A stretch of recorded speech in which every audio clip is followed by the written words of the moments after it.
para todos nós. É muito interessante nós sabermos um pouquinho da história, aqui ou ali, de alguns personagens do passado e que hoje são espíritos que nos amparam, nos orientam e nos ajudam. No início da emancipação de São Paulo, quando a cidade ainda era tracejada com ruas não calçadas e as casas começando a surgir num ambiente de muita luta, mas ao mesmo tempo de muito entusiasmo. Até hoje, os nossos irmãos paulistanos, eles são entusiasmados, trabalhadores, ativos, dinâmicos. Havia ali uma criança, um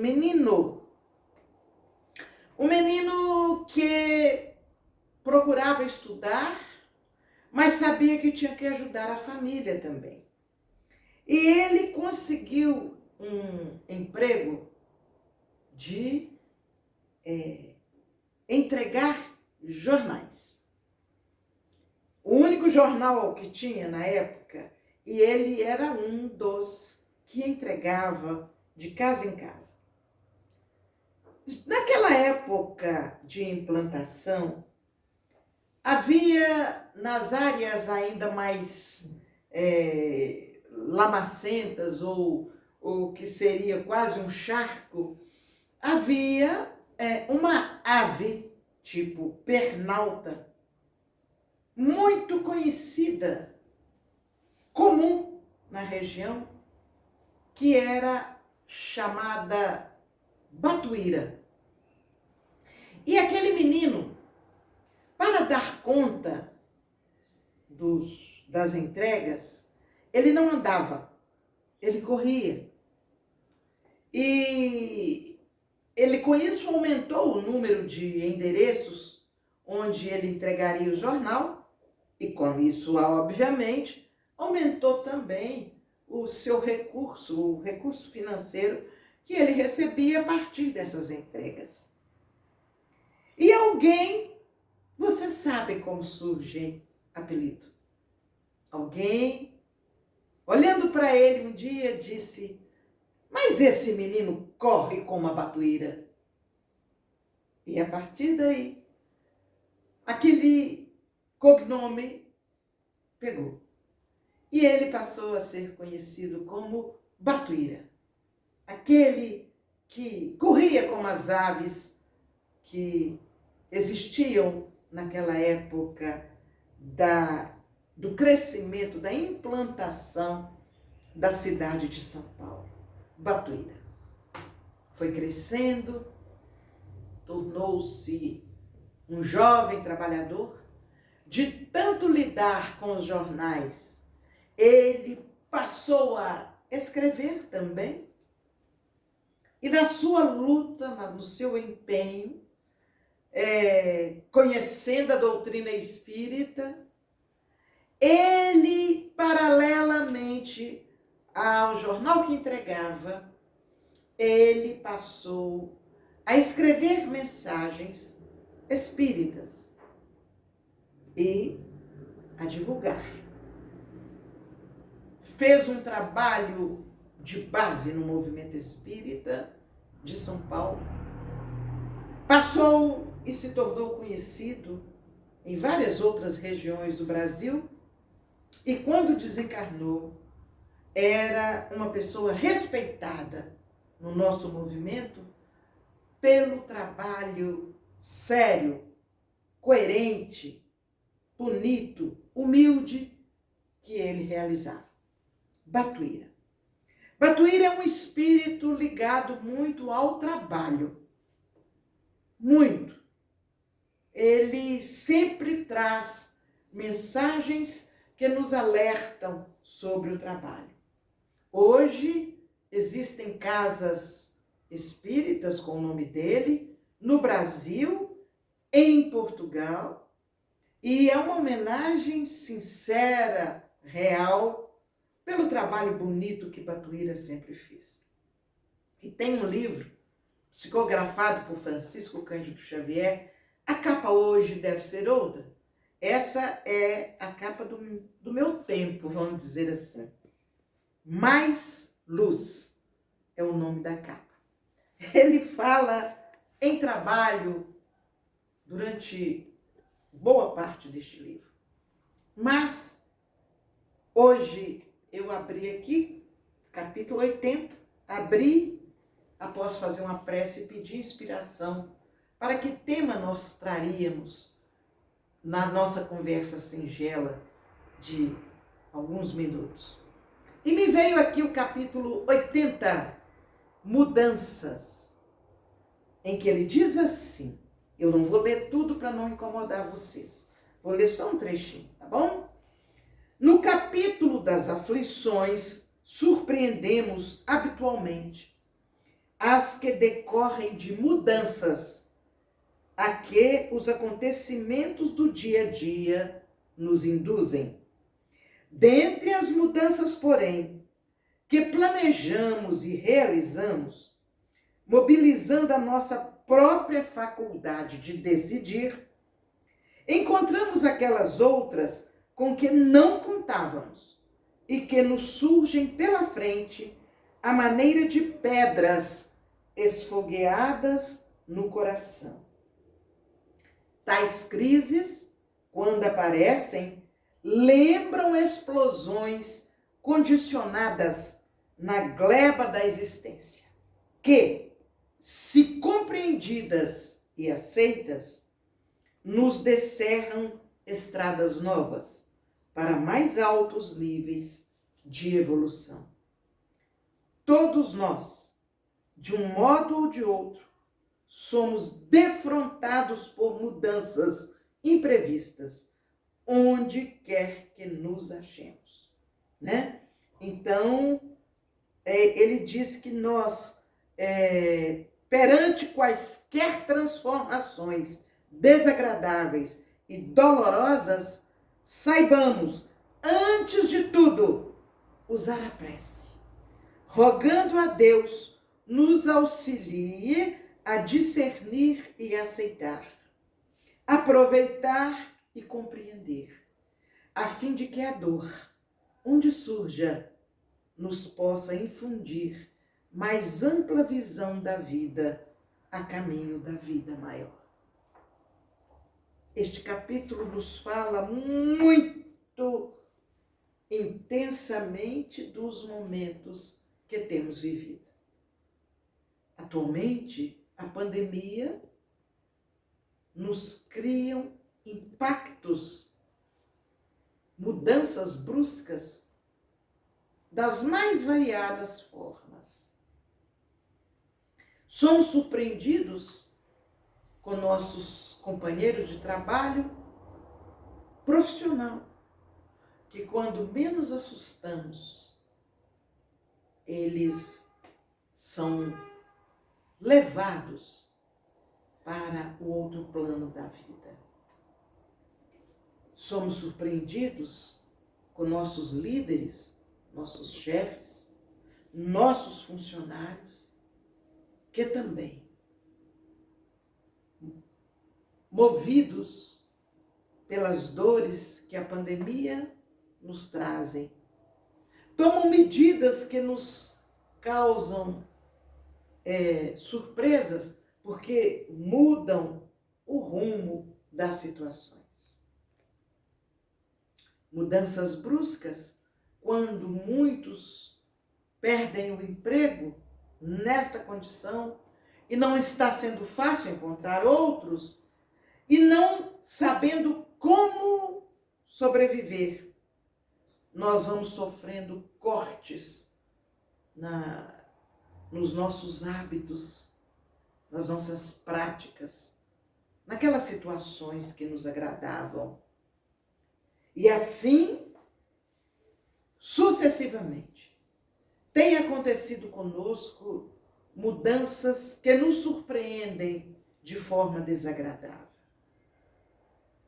Notícias, a gente já fica até sem jeito. ao encontrar por alguém, perguntar pelo outro da família que já não estava bem de saúde e sermos impactados pela notícia de que já não estão entre nós.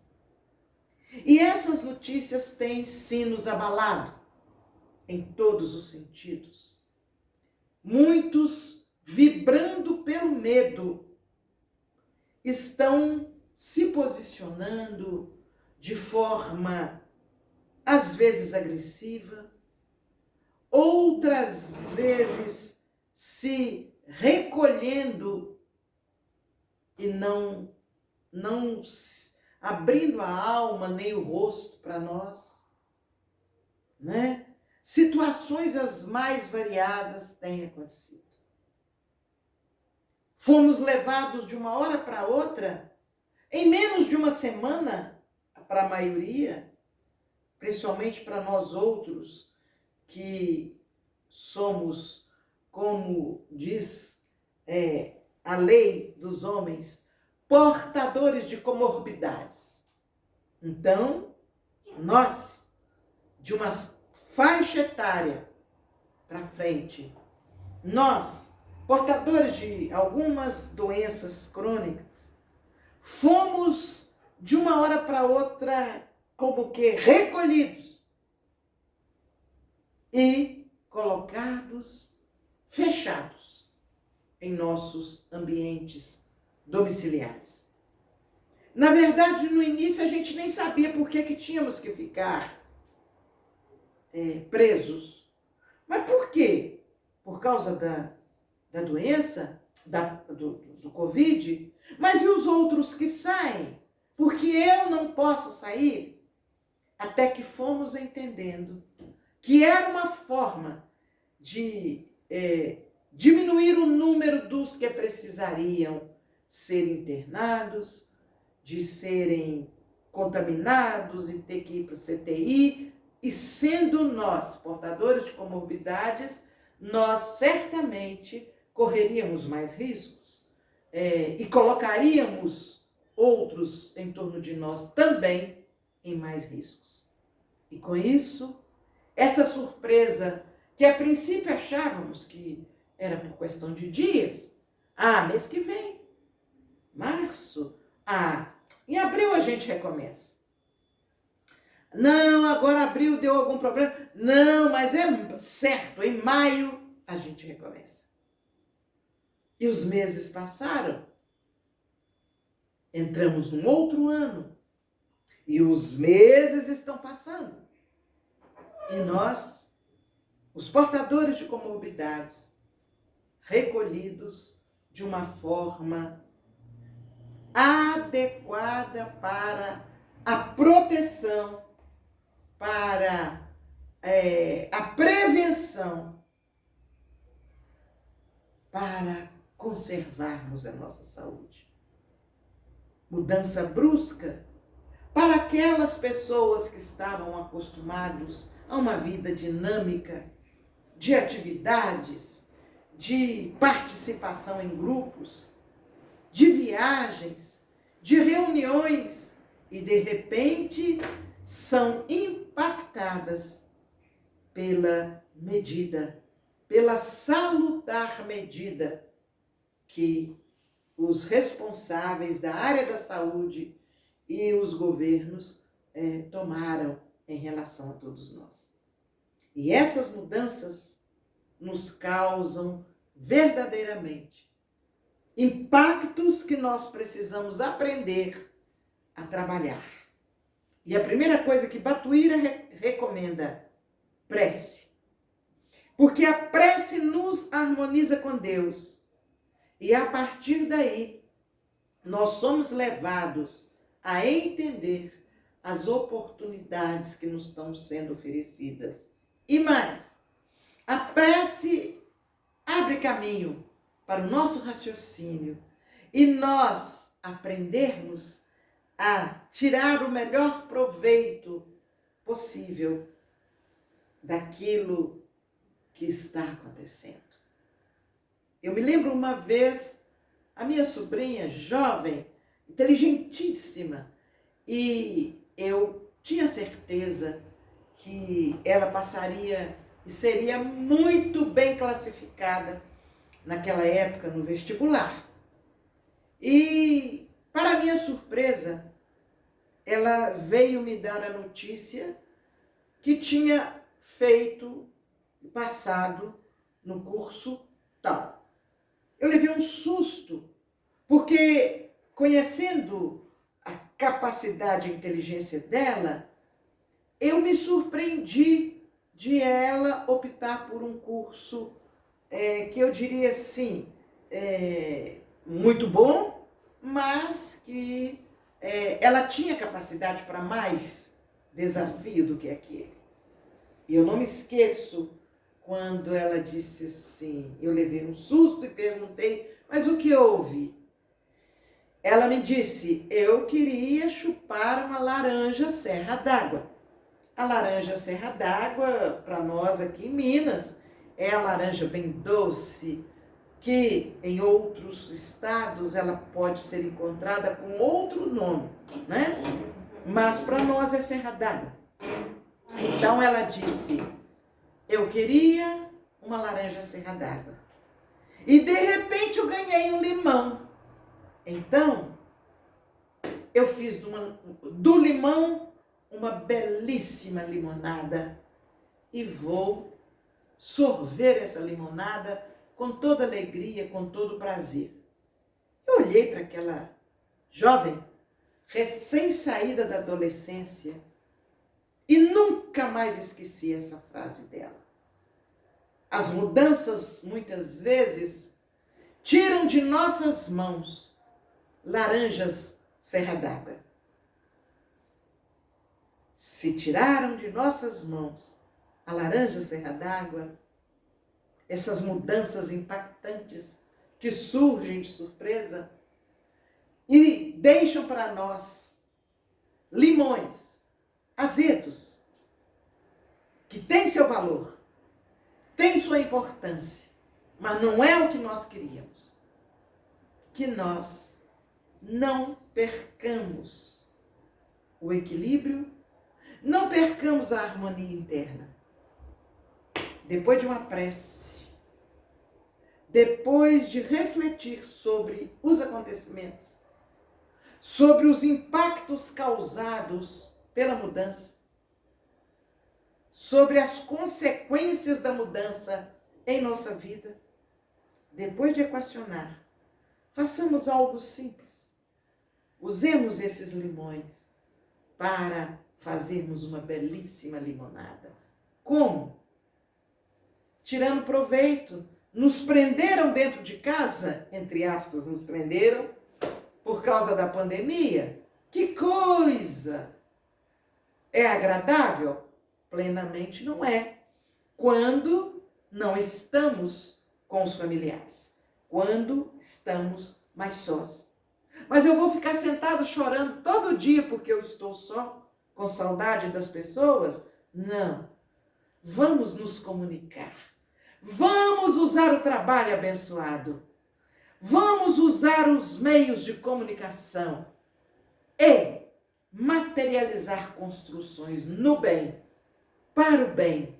E na medida que nós vamos multiplicando as oportunidades de trabalhar o bem, esse bem, essa luz que favorece os que estão trabalhando conosco, essa luz, antes de chegar até eles, ela passa por nós, que estamos tentando materializar a ideia, e nos beneficia, e nos renova, estimula a nossa saúde, a nossa esperança, nos cria o convite, o impacto de trabalhar, de crescer, de realizar, de fazer, de transformar, e dá para prosseguir.